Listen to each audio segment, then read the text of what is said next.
Assalamualaikum warahmatullahi wabarakatuh. Perkenalkan, nama saya Sifa Azahwa. Saya moderator dari kelompok 1. Di sini saya dan kelompok saya akan menjelaskan tentang lembaga keuangan.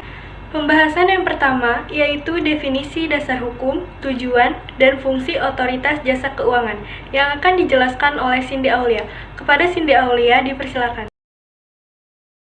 Assalamualaikum warahmatullahi wabarakatuh.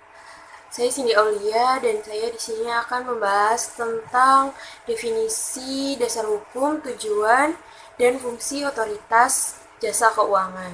Yang pertama saya bahas adalah dasar hukum. Dasar hukum OJK yang utama adalah Undang-Undang Nomor 21 Tahun 2011. Dan berikut ini adalah rincian undang-undang tersebut. Bab 1 membahas tentang ketentuan umum. Bab kedua membahas tentang pembentukan, status, dan tempat kedudukan. Bab ketiga membahas tentang tujuan, fungsi, dan wewenang. Bab keempat membahas tentang Dewan Komisioner. Bab kelima yaitu membahas tentang organisasi kepegawaian. Dan sekarang menuju ke tujuan otoritas jasa keuangan. Yang pertama itu saya di sini cuma menjelaskan tentang 3 tujuan otoritas jasa keuangan. Yang pertama itu mengatur berbagai jasa keuangan. Yang kedua, mewujudkan sistem keuangan agar tumbuh secara berkelanjutan. Yang ketiga, membahas tentang konsumen masyarakat. Dan next, kita akan jalan ke fungsi otoritas jasa keuangan. Saya di sini juga menyebutkan cuma 3 saja, yaitu menyelenggarakan sistem pengaturan dan pengawasan. Itu yang pertama. Kedua, yaitu mengambil keputusan dalam perkembangan dan kemajuan keuangan. Yang ketiga itu sama dengan tujuan otoritas jasa keuangan, yaitu melindungi konsumen. Sekian dari saya atas materinya. Terima kasih banyak. Semoga bermanfaat walaupun singkat. Wassalamualaikum warahmatullahi wabarakatuh. Terima kasih kepada Cindy Aulia. Pembahasan selanjutnya, definisi dasar hukum dan tugas kewenangan Bank Indonesia, yang akan dijelaskan oleh Zakiyah Putri. Kepada Zakiyah Putri dipersilakan. Assalamualaikum warahmatullahi wabarakatuh. Saya Zakiyah Putri. Saya di sini ingin mempresentasikan tentang lembaga keuangan bank. Lembaga keuangan bank terdiri atas definisi dasar hukum, tugas, dan kewenangan lembaga keuangan bank. Definisi lembaga keuangan merupakan lembaga keuangan yang memberikan jasa paling lengkap dalam bentuk simpanan. Lanjut, kita ke dasar hukum. Dasar hukum lembaga keuangan diatur dalam Undang-Undang Nomor 7 Tahun 1992 dan disempurnakan menjadi Undang-Undang Nomor 10 Tahun 1998. Selanjutnya, kita ke tugas dan kewenangan lembaga keuangan. Tapi di sini saya ingin menjelaskan dulu tentang tugasnya. Tugas lembaga keuangan terdiri dari melaksanakan simpan pinjam, memutuskan dan menetapkan kebijakan, dan melakukan penanganan kepada bank gagal yang berdampak sistematis.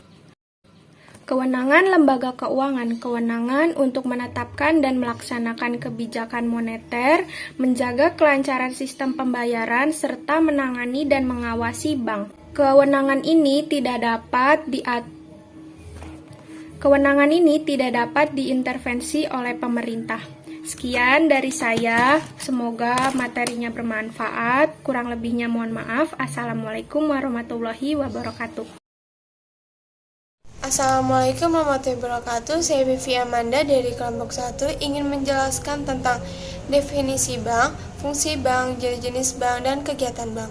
Dan pertama-tama saya ingin menjelaskan tentang definisi bank. Bank disebutkan sebagai badan usaha yang menghimpun dana dari masyarakat dalam bentuk simpanan dan menyalurkan kembali kepada masyarakat dalam bentuk kredit. Dan selanjutnya adalah fungsi-fungsi bank. Salah satunya adalah menyediakan layanan jasa, kedua adalah menyalurkan dana kepada masyarakat, ketiga adalah sarana investasi untuk masyarakat, dan terakhir adalah melancarkan transaksi internasional. Dan selanjutnya adalah jenis-jenis bank. Jenis-jenis bank itu menjadi 3, yaitu bank sentral, bank umum, dan dan bank perkreditan rakyat.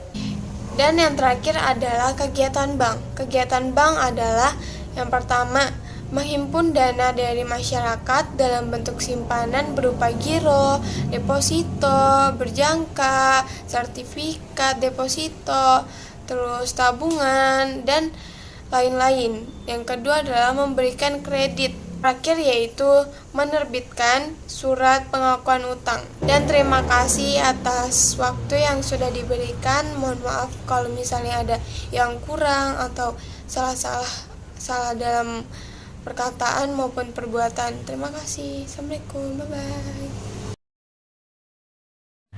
Definisi, tugas, dan wewenang dari lembaga penjaminan simpanan. Definisi lembaga penjamin simpanan merupakan lembaga independen yang berfungsi menjamin simpanan nasabah perbankan di Indonesia. Lembaga penjaminan simpanan dibentuk berdasarkan UU RI nomor 24 yang dibentuk pada tanggal 22 September 2004. Nilai simpanan yang dijamin lembaga penjamin simpanan sebesar 2M, maksimal per nasabah per bank. Tugas lembaga simpanan meneruskan dan menetapkan kebijakan pelaksanaan penjamin simpanan. 2. Melaksanakan penjaminan simpanan. 3. Merumuskan dan menetapkan kebijakan dalam turut aktif memelihara stabilitas perbankan. Wewenang lembaga penjaminan simpanan. 1. Menetapkan dan memungut premi penjamin.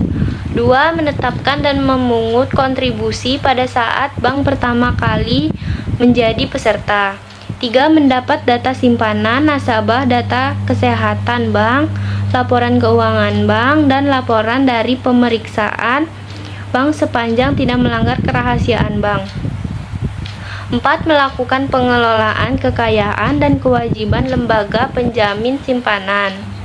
5. Menetapkan syarat. Kondisi sebelum dan sesudah deregulasi perbankan Indonesia. Kondisi sebelum deregulasi, sejarah perbankan di Indonesia tidak terlepas dari zaman penjajahan Hindia Belanda. Pada masa The Dutch the Bank sebagai pemegang monopoli, pembelian hasil bumi dalam negeri, dan penjualan ke luar negeri. Kondisi perbankan di Indonesia sebelum adanya deregulasi antara lain sebagai berikut. Masa kolonial, wilayah Hindia Belanda. Mobilisasi dana dari investor untuk membiayai kebutuhan dana investasi dan modal kerja perusahaan-perusahaan besar milik kolonial. Kedua, masa setelah kemerdekaan. Di zaman setelah kemerdekaan, perbankan Indonesia bertambah maju dan berkembang lagi. Yang ketiga, masa sebelum deregulasi pemerintahan. Pada masa ini, kebijakan yang terkait dengan sektor pemerintahan yang ditekankan pada kegiatan usaha-usaha besar dan program-program pemerintahan. Kondisi setelah deregulasi. Kondisi perbankan di Indonesia yang sangat berbeda antara periode sebelum deregulasi, setelah adanya deregulasi, dan pemerintahan. Setelah adanya deregulasi, perbankan Indonesia mengalami perkembangan yang cukup signifikan. Kebijakan deregulasi yang terkait dengan dunia perbankan, yaitu Deregulasi 1 Juni 1983, memberikan keluasan kepada semua bank menyerahkan suku bunga kepada mekanisme pasar.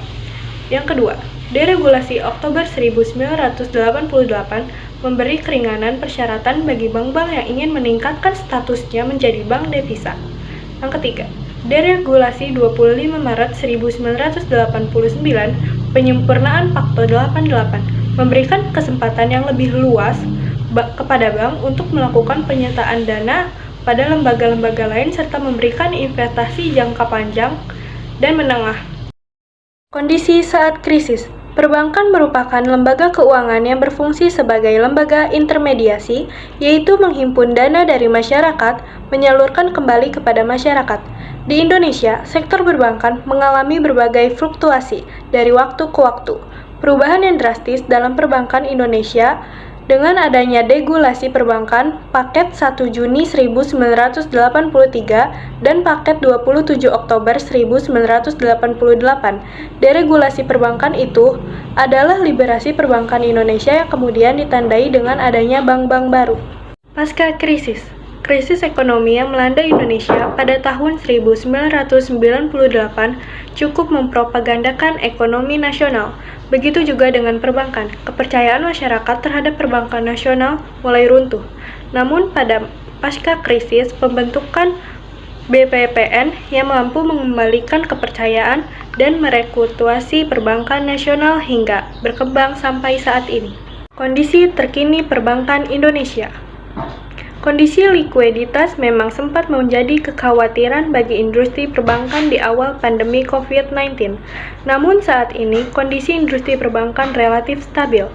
Meski kami perlu terus meningkatkan kewaspadaan dalam mengantisipasi dampak negatif dari COVID-19, pemerintah Indonesia telah merespon kondisi ini guna menjaga stabilitas sistem keuangan perbankan Indonesia.